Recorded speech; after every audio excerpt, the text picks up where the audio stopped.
This is Graham from the Lord channel. A new spiritual nourishment from God's Word. Enjoy watching. Extreme conditions can confront people without warning. Minsan nakakaranas tayo ng mga sagad na mga saya at minsan sagad na lungkot. People can get through extreme pleasure or pain, extreme comfort or suffering. How do we deal with life's extremes? And how can we apply the glory, the power of God to extremes that happen in our lives? Nakakaranas tayo niyan. At kung hindi pa, makakaranas. Darating at darating. Ecclesiastes 3:1-8. The words of the wise King Solomon. Everything on earth has its own time and its own season. There is a time for birth and death, planting and reaping, for killing and healing, destroying and building, for crying and laughing, weeping and dancing, for throwing stones and gathering stones, embracing and parting. There is a time for finding and losing, keeping and giving, for tearing and sowing, listening and speaking. There is also time for love and hate, for war and peace.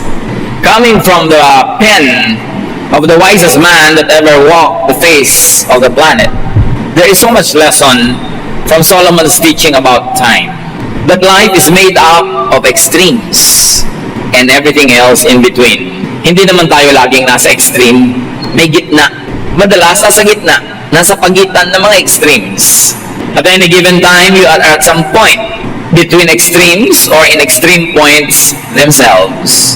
And it's very clear that everything has its time. Ang pagdaan ng panahon ay parang nakasakay ka sa mga kamay ng orasan. Hindi pwedeng bumaba. Dadaan sa dapat daanan, mararanasan ang dapat danasin. There is time for everything.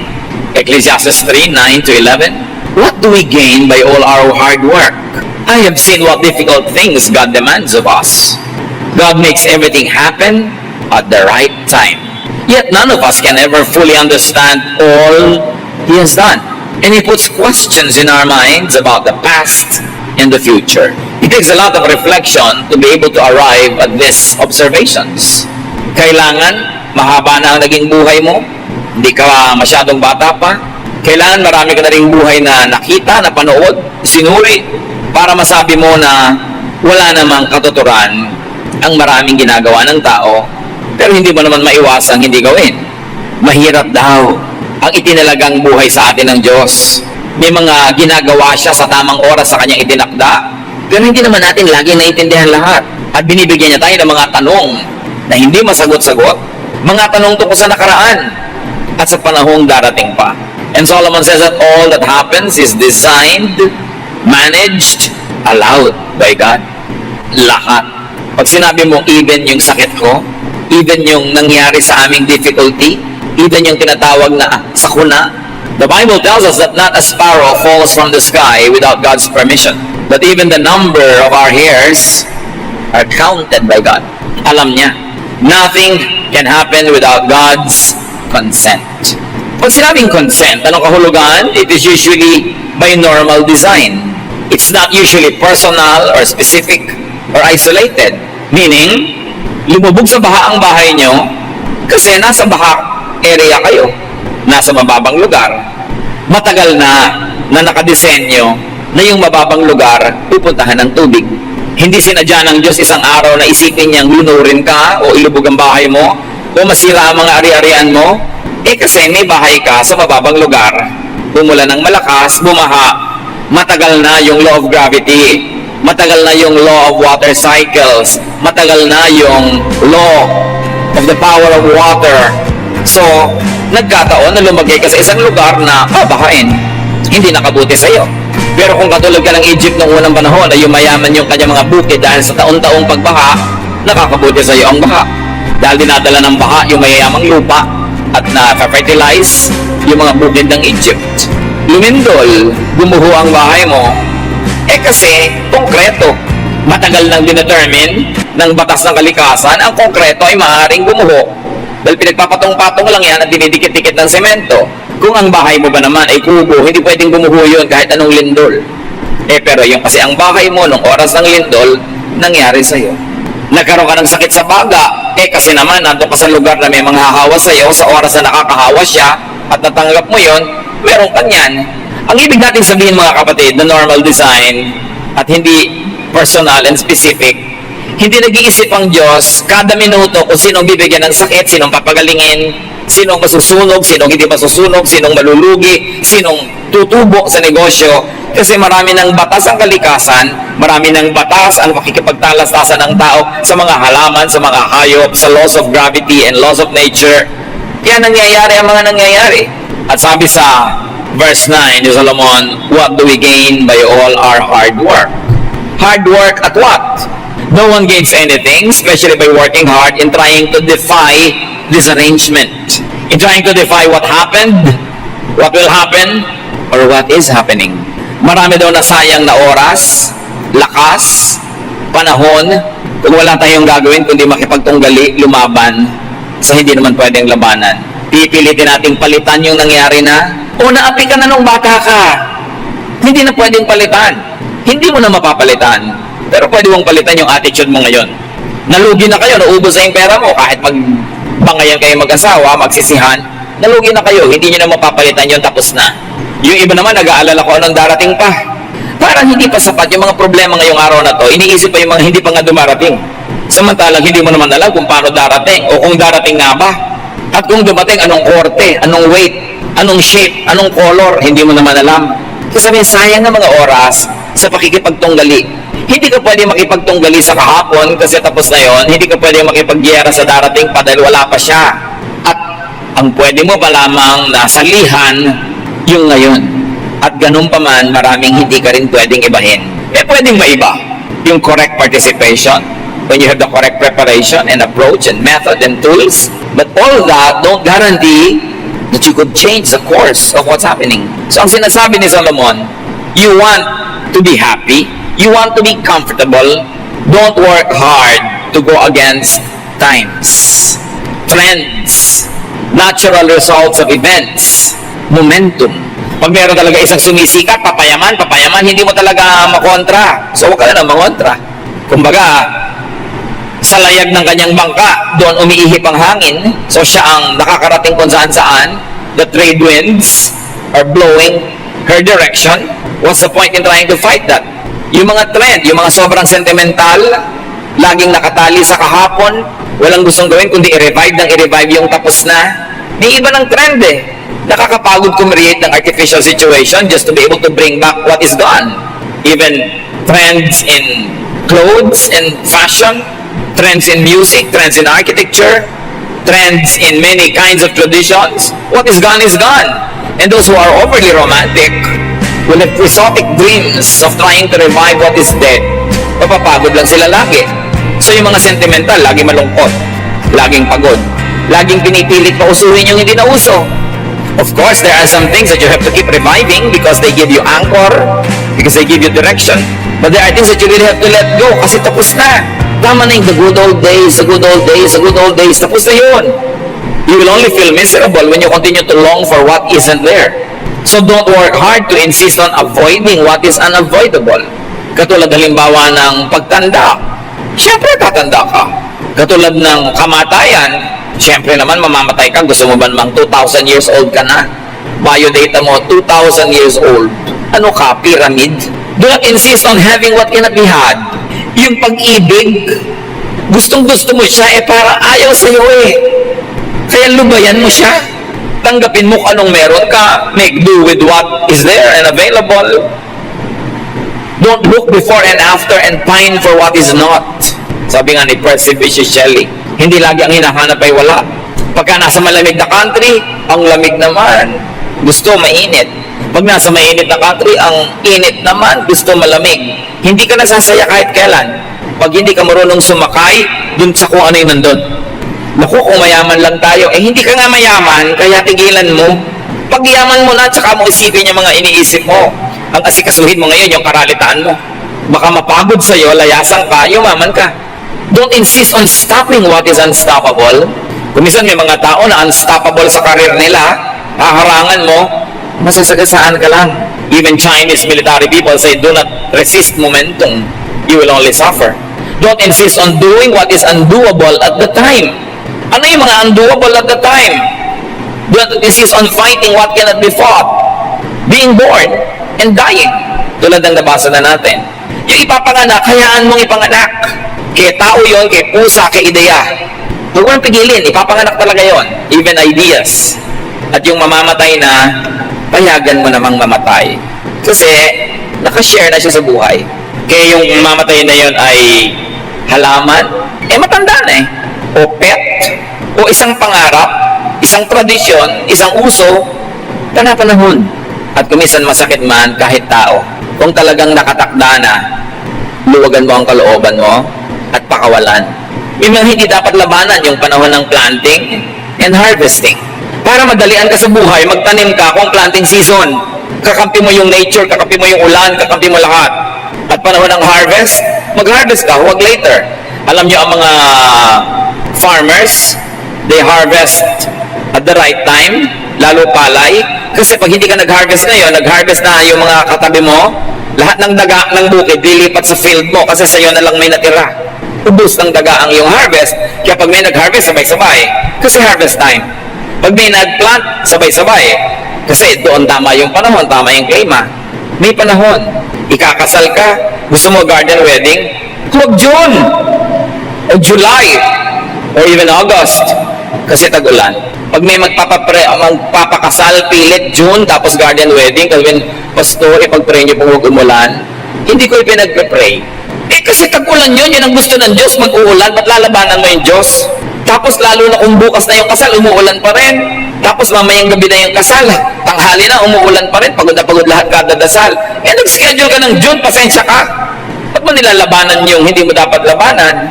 So ilagay mo yung kasal mo, Disyembre, Enero, kung gusto mo na garden, mas malaki yung chance. O kaya, ang gawin mo trahe de boda, kapote. Nakapayong kayo lahat, nakabota, di umulan, hindi, okay lang. Pero lalaban ka. May panahon ng killing daw or healing. Like killing germs. Siyempre, dapat pinapatay mo yan, di ba? May panahon din killing your own desires. Kasi wala sa lugar, wala sa panahon. May panahon din ng pagpapagaling. Times for destroying and building. Hindi na pwede, condemned na, it is to be destroyed. You have to build again. Be that a material thing or an idea. There's a time for crying or laughing. Pagka nakakaiyak, di umiyak ka. Ang hirap-hirap nung namatayan, ayaw umiyak dahil Christian. May ganun ba? Kasi ina-expect pag Christian, hindi umiyak. Parang hindi yata realistic yun. Nalulungkot ka, di umiyak ka, ang hirap yatang labanan yung luha para sa sabog ang dibdib mo.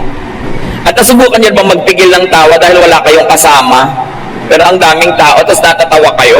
Pag ipipigilin, di tumawa kayo, malay nyo makitawa yung iba. Kesa natatawa ka eh. Huwag mo lang sobrang lakasan, baka ipadala ka sa Mandaluyong. There's a time for weeping, for dancing, for throwing and gathering stones, for embracing, may mga tamang oras yan, and parting. Hindi yung kailan tamang-tamang mang embrace, pinipigil mo yung sarili mo, tapos yung kailan naghihiwalay, doon mo rin pinipigil ang sarili mo. Kalaban ng panahon.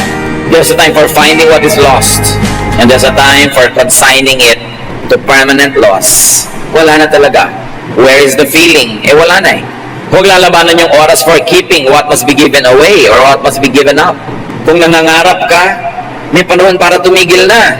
Lalo yung mga nagsusugal.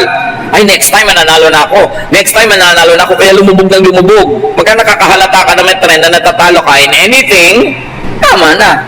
Hindi mo panahon. Ano man yun? Kaya negosyo. Ilang beses ka na nagpipilit sa ganitong negosyo, makiramdam ka rin. Pero hindi mo rin alam kung sa ika-4 pala doon ka magsasucceed. Kaya kailangan mo talaga yung wisdom coming from the Spirit. But read the signs around you because the signs will tell you. There's a time of giving when your gift is unwelcome. Don't fight that. Don't give an unwelcome gift. Unwelcome ang iyong iniluluhog na pag-ibig, huwag mong ipilit. Unwelcome ang suggestion mo, huwag mong ipilit. There's a time for tearing, for sowing, mga metaphors. May panahon ng pagpilas, may panahon ng pagsulsi. For listening and speaking. Huwag niyong pabaligtarin kung kailan dapat makinig, doon nagdadaldal. Kung kailan dapat magsalita, doon ayaw magsalita. Baligtad. And there's a time for loving and hating the right objects, hating and love, a time for having war or peace. You can go on and on and on, but I think that Solomon has given up enough examples na lahat ng maiisip natin sa buhay ng mga contradictions and extremes, represented na ng mga sinabi niya. Ang point, merong panahon para sa extreme left, meron para sa extreme right. Meron para sa extremely low, extremely high, extremely cold, extremely hot. May ganong panahon. Ang buhay nga naman daw ay weather lang. Panahon. Uso siya, di hayaan mo. Hintayin mo yung uso mo. God makes everything happen at the right time. Sabi mo at the right time, ang bata-bata pa niya, namatay na, right time ba yun? Eh kahit naman matanda na, ayaw mo pa rin, di ba? Ano? Right time ba yung, marami tayong mga ganyan, tanong. Parang mali ang timing ng Diyos. Parang mali ang timing nangyayari sa buhay natin. But Solomon, wiser than all of us, says, God makes everything happen at the right time. Tama ang nangyayari kahit sa tingin ng tao ay mali ito. Kahit mahirap, kahit masakit. Verse 11, yet none of us can ever fully understand all He has done.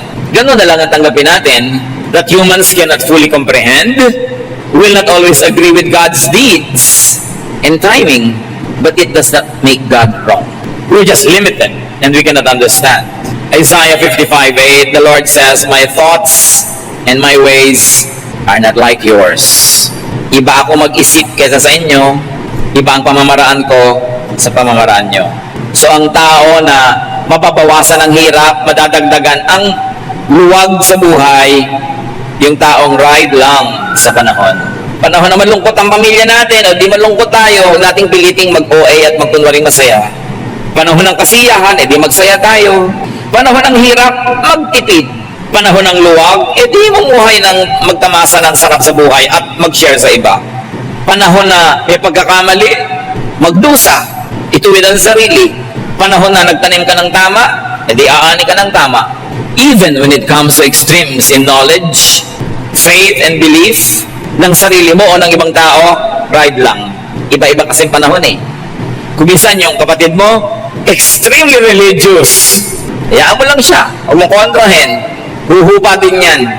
Wala namang lagnat na lagi mataas. Nagno-normalize din. Ang hilig-hilig ngayon ng anak mo sa ganitong music, hayaan mo lang. A few months, a few years, lilipas din yan. Ang mga gusto, naiiba rin. Kahit nga pag-ibig, kumukupas pagka hindi naalagaan. So, huwag mong masamain, huwag mong kagalitin, huwag mong awayin ang isang tao na may nararanasang extreme feeling right now. Panahon niya eh. Kaya kung minsan may mga taong extreme na extreme ang hilig nila, halimbawa ang kumain ng ganito, kaya ako magsasawa rin yan. Panahon. Because nothing is permanent. Para tayong mga nakasakay, tulad ng nabanggit, sa kamay ng orasan na umiikot, hindi ka pwede magtagal sa isang guhit ng relo. Lalakad at lalakad dyan. Kahit anong oras, lumalakad ang panahon. Naiiba ang tao. Kaya mahalaga sa nag-aasawa, biruin niyo yung marriage contract, till death do us part, permanent, lifelong. Hindi kayo dapat nakukontento na kung ano kayo dati, yun na kayo forever. Kasi pwedeng nag-iiba yung partner nyo na kayo'y maiwan, o kayo yung nag-iiba, siya yung maiwan, hanggang mamaya ang laki na ng agwat, mahirap na kayo magsama. So lagi kayong naghahabulan sa isa't isa. Uy, nahihilig ngayon ang misis ko na magbasa ng mga philosophies. So magbabasa-basa rin ako kung hindi ko manhilig, para hindi naman masyadong malayo ang agwat ng iniisip namin.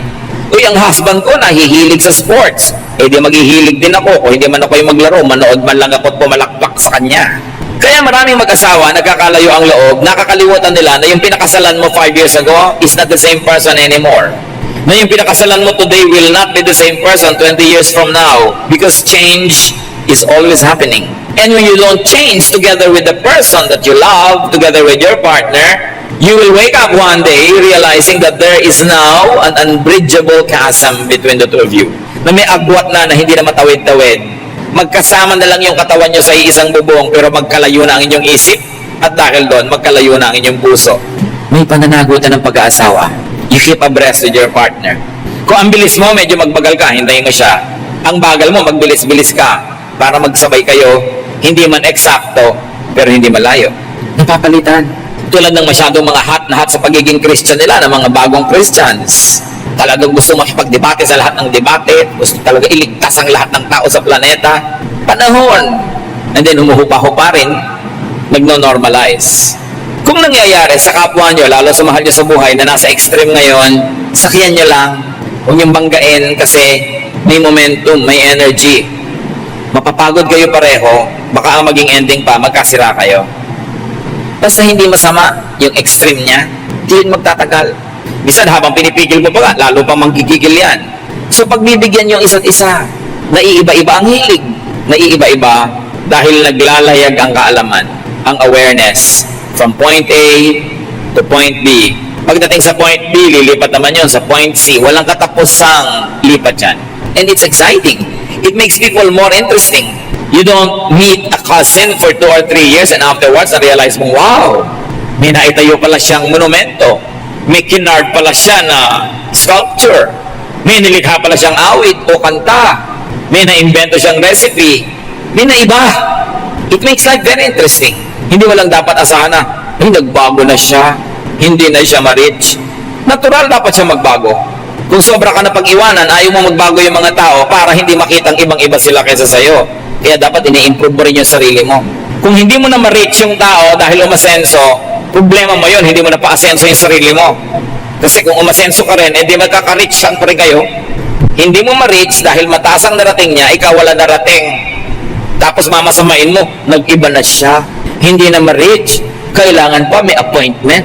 Yung mga reklamo yan, ang mga naiinggit na kamag-anak, yung kailangan pa may appointment. Pero pwede mo sabihin, wow, big time na talaga yung pinsan natin, kailangan makipag-appointment tayo kasi ang dami niyang mahalagang ginagawa, hindi pwede masakalad ka rin. Kung positive ang attitude mo, ikakatuwa mo yon, lalo mahal mo sa buhay yung hindi na ma-reach. Asalagay, tumutuwa ka na walang nangyari sa buhay niya, kung gaano siya ka-available kahit anong oras noon, ganun pa rin ngayon. May extremes. Some people become successful in the extremes. So huwag harangin, huwag pigilan, huwag labanan ang hindi dapat labanan. Kahit kung minsan anong ingat mo, nakakasakit ka rin. Pero mabuti na yung nag-iingat. Mas na ma-maximize mo yung possibility na hindi ka magkaroon ng sakit o ng madalas o ng malalang sakit. Minsan sa kalagitnaan ng iyong project, bigla ka nagkakasakit, naiiba ang direksyon. Anong gagawin mo doon? May solusyon si Solomon. Sa mga bagay na hindi mo mapigil, hindi mo mapilit, hindi mo maiba, hindi mo makontrol, paano gagawin mo? Ecclesiastes 3:12-13, I know the best thing we can do is to always enjoy life. Because God's gift to us is the happiness we get from our food and drink and from the work we do. Sabi niya, alam nyo, para kayo mag-enjoy sa buhay, kahit maraming extremes, maraming danger, maraming changes, huwag niyong kalimutan na magkaroon ng simple joys. Sabi niya, dapat enjoy lang ang buhay. Kasi basic naman na meron kang food and drink. Kasi kung wala, di namatay ka na, di wala ka ng problema kung patay ka na. So, lagi kang may food and drink at lagi kang may ginagawa. Kahit pala kung minsan, yung dalawang paa mo hindi makalakad, di magagawa pa rin yung kamay mo, may nagagawa ka lagi. Sabi ni Solomon, etong sikreto. To protect yourself, to insulate yourself from extremes. To protect yourself from dreams not happening, from expectations not being met, to protect yourself from the impatience in waiting for the big break. Sabi niya, enjoyin niyo yung pinaka-simple things. Enjoy eating, enjoy drinking, and enjoy whatever you do. Kaya sabi sa New Testament, whatever your hands find to do it as unto the Lord. Pag may ginagawa ka, enjoyin mo.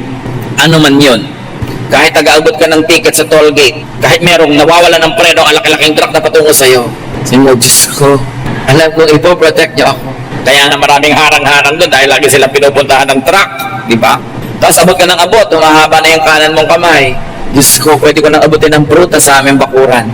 There's always something good in whatever is happening. Pero kung magre-reklamo ka sa ginagawa mo, hindi naman pwede, hindi ka magtrabaho, tapos hina-hate mo yung trabaho mo, nagagalit ka every minute, hindi ka ang lugi.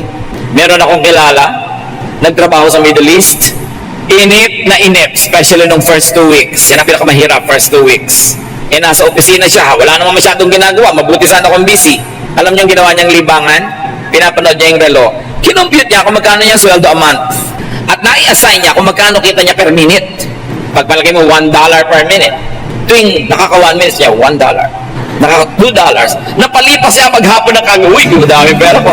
Umiimbento ka ng saya. Yun siguro ang gusto sabihin ni Solomon, umimbento ka ng saya with whatever little thing you have. At ang naging metaphor niya, talinghaga, food and drink. Dahil lagi namang may food and drink kasi nga kung wala nun, hindi patay ka na. So enjoyin mo kung ano yung nandun. Enjoyin mo kung anong trabaho mo.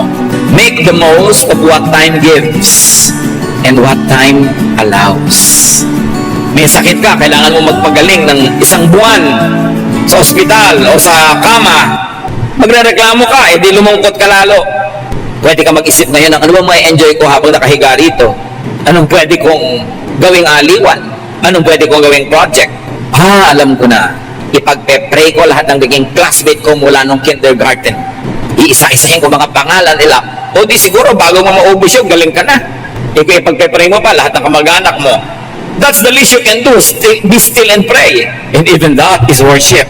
Even that is ministry. Kung yung kamay mo, pwede pa mag-drawing, nakakapag-computer ka pa, makakapag-Facebook ka pa halimbawa, pwede ka mag-text. Ang daming nakagawa ng tao, bakit magre-reklamo kang ang hirap ng kalagayan? Nakita nyo yung mga nakakulong sa mga bilibid, sa dami ng oras sila, nakakagawa ng barko sa loob ng bote. Magagawa nyo ba yan kung malaya kayo? No. So, hahanap ka. Dapat gumawa ka ng paraan para ka sumaya. Pag malungkot ka ng 1 oras, 2 oras, baka hindi makasalanan. Pero pag 1 linggo na yan, may pananagutan ka na. 1 buwan ka ng malungkot, ikaw na ngayon ang nagpapaperpetuate ng lungkot mo. Kailangan itaboy mo yan. Kailangan may gawin ka. Ibahin mong iniisip mo, ibahin mong kinakain mo, ibahin mong routine mo, ibahin mong takbo ng iyong utak. Pero hindi pwede na magre-reklamo ka lang na magre-reklamo. Sayang ang panahon. Sayang ang oras. So find enjoyable work when you can. Or, when you cannot choose your work, find enjoyment at work. Isa lang yan, umimbento ka ng saya. Saan ka man naroon? Enjoy the seasons. Kung nasa bansa ka na 4 seasons, huwag ka magreklamo. Ay, pollen time na naman, magkaka-allergy na naman ako. Find a reason to enjoy the season. Kasi hindi mo naman kayang palitan. Pwede ka namang tanongin, papalitan mo ba yung weather? Kaya mo? Hindi. Di palitan mo lang yung attitude mo. Bakit ka makikipaglaban sa hindi mo kaya? Enjoy the climate. Enjoy the weather. When you anchor your happiness on the weather, kawawa ka. Kasi paiba-iba yun. Kaya ano man ang mangyari, maghanap ka ng ikakasaya. Kahit kuminsan extreme, kuminsan ipinaglalaban mo halimbawa, mahal sa buhay na nag-aagaw buhay, nasa ospital, ang tagal-tagal ng gamutan, hindi naman sa pagiging makasarili, pero pag kinuha na siya ng Panginoon, ang totoo nun, ginhawang mo na rin yun. Ginawa mo lahat ng magagawa mo para sa ipagamot, alagaan. Anong kinuha na, maluwag mong ibigay at ipagpasalamat mo na rin sa Panginoon. Don't feel guilty na, Lord, salamat din po kasi may kasama na rin pahinga, hindi lang para sa Kanya, para rin sa amin. Hindi mo naman siya ipagtutulakang mamatay para makapagpahinga ka, no? Pero ginawa mo na yung magagawa mo, tapos ang naging ending pa rin, binawian siya ng buhay. Huwag mo nang labanan yun. Ang totoo, mapapawian din naman siya ng buhay. Kung hindi ngayon, baka next year, baka 10 years from now, darating din yun.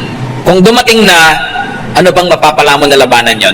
May mga tao nagtatampo pa sa Diyos, nagagalit sa Diyos, dahil daw yung nanay niya namatay. Kailan naman hindi ka magtatampo?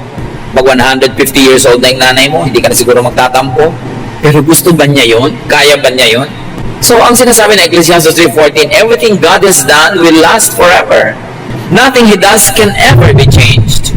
God has done this so that we will worship Him.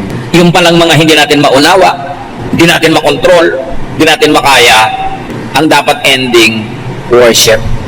Lord, I don't understand You. I won't be angry. I will worship You.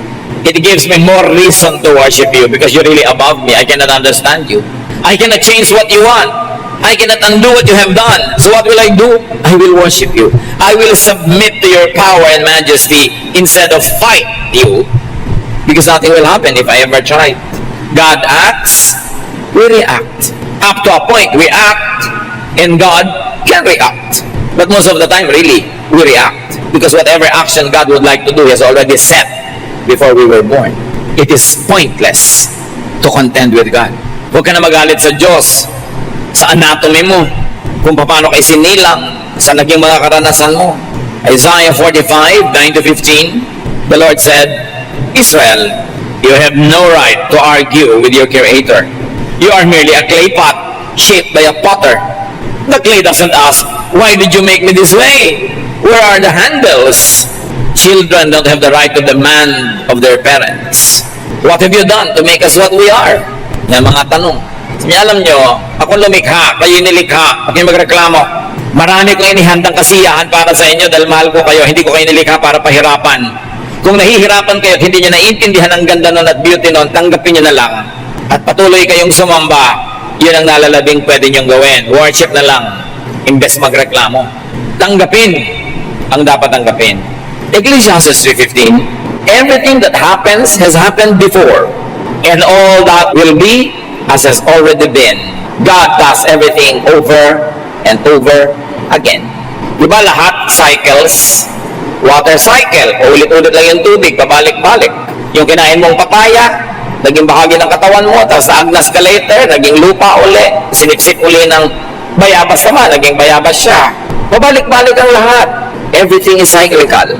Kaya kung gustong sumaya, learn from the rhythms of life. Walang bago. Sabi rin ng Ecclesiastes, there is nothing new under the sun.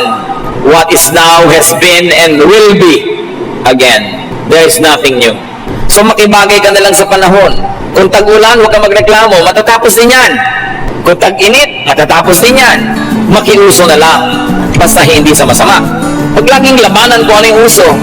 May mga trend ng music kung minsan that's happening in the church. Some people will resist it and say, no, mas gusto ko yung luma. Kaya nga luma yun kasi tapos na. Paminsan-minsan, masarap balik-balikan, pero hindi mo pwedeng ipilit na walang maging bago.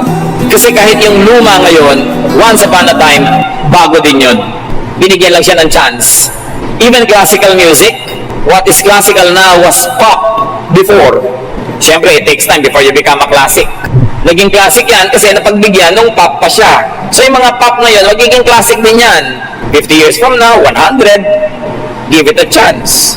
Gusto niyong sumaya sa buhay mga kapatid, makisayaw sa tugtog.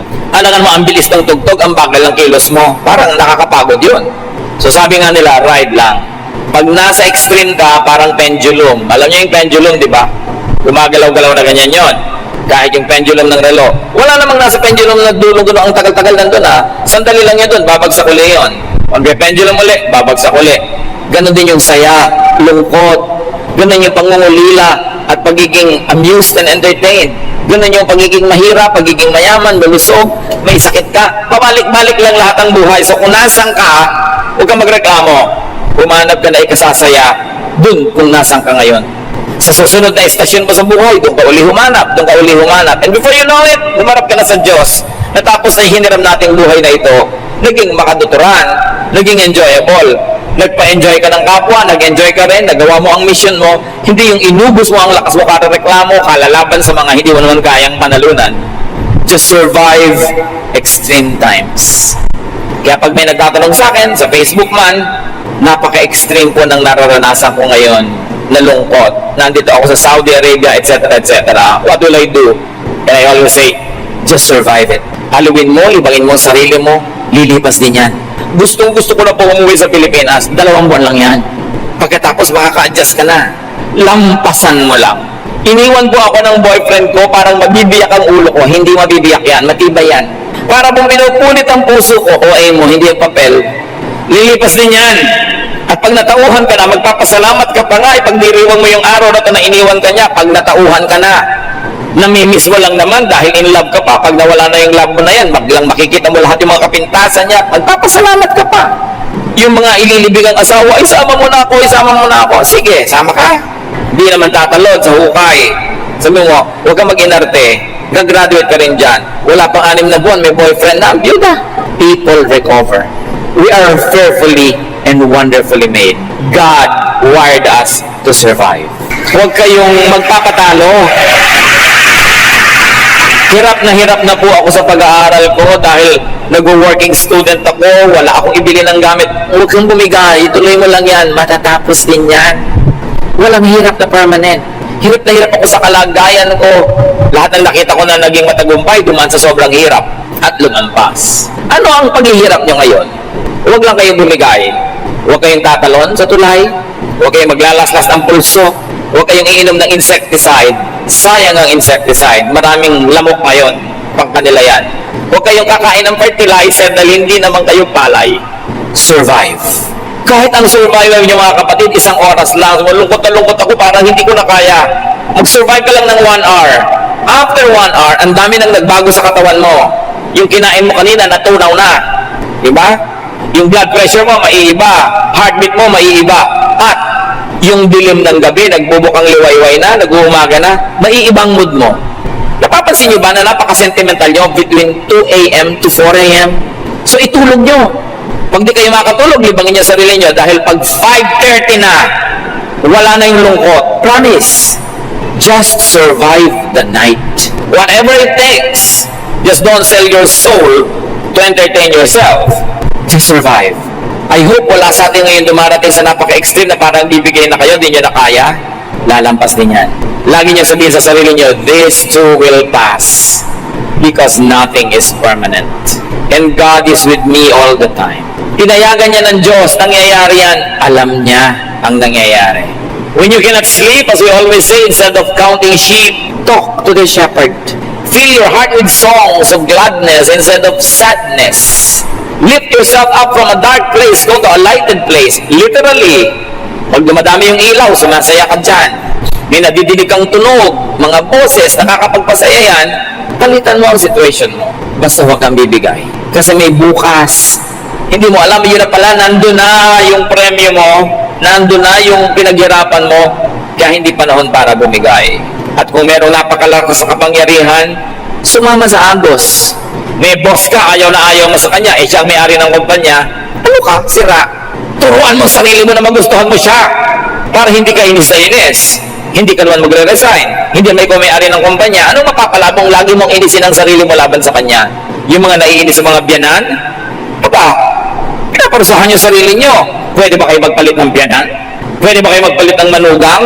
So, parusa sa sarili, yung dapat mong gustuhin, inaayawan mo.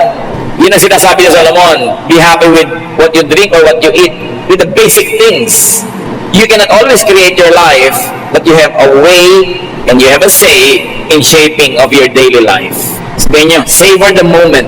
Minsan lang kayong dumaan sa isang punto ng buhay at kahit kailan di na kayo dadaan uli doon, lugi naman kayo kung puro lungkot, puro reklamo at hirap lang ang naaalala nyo tungkol doon. Maghanap ng saya. Nasiraan yung bus, papunta kayo ng Tarlac, maghanap kayo ng tindahan ng halo-halo, manguyakoy kayo habang nire-repair, kesa magreklamo kayo sa buhay. Laging wala yung asawa nyo, miss na miss nyo, samantalahin nyo para makapag-ayos kayo ng bahay, makapag-ayos. Hindi yung lagi kayong miss ng miss, wala naman, anong gagawin ninyo? So pag nandyan na, i-drop nyo na lahat ang gagawin nyo dahil nandyan siya. Pero habang wala, be productive. You've got to do something. Nilikha tayo ng Diyos sa may utak, the resilience of our will, the power of the Spirit within us. You were not created by God to be defeated by extreme conditions. You were created by God to be victorious, to prevail in the name of God and to give glory to His name because He is victorious. And His people are destined for great things. Just don't let the little details impede you or stop you. Don't be defeatist. Huwag kayong patalo. Every situation, pwede kayong manalo. Dear God, we thank you that you are you and you made us who we are.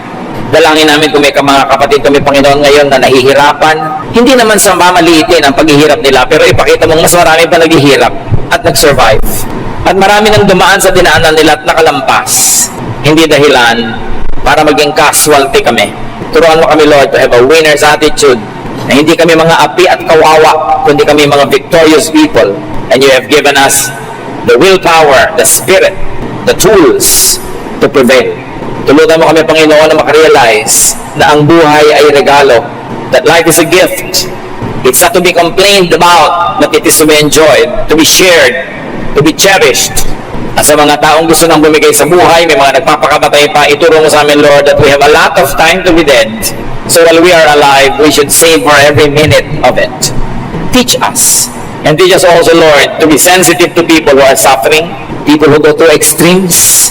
Kumisa sa pagmamadali namin, nawawala kami ng panahon na pansinin sila.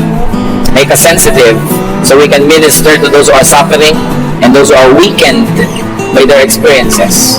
At lalo na sa mga panahon na malakas kami, turuan mo kami maghanap ng mga nangihinang matutulungan. At sa panahon na aming panghihina, Maalala namin kung sino kayo at magpadala rin kayo ng mga kapwa-tao naming tutulong sa amin at nang malampasan namin ang ganito mga hirap. Father, thank you for the opportunity to prevail, to win over situations and extremes.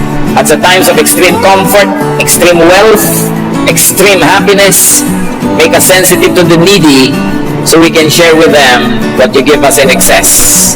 Pagbulay-bulayan natin mga kapatid ang personal applications. Never give up, never say never. We are God's people. The Spirit is in you. You will prevail. Dear Lord, in silence, guide us how we can apply these things in daily life. Bao đêm đợi chờ mưa rơi, lòng trời vơi như giữa biển khơi, cánh chim bé nhau tung bay, người đầu hay ta không oán trời. Bao năm tình yêu chưa phai, giờ chia hai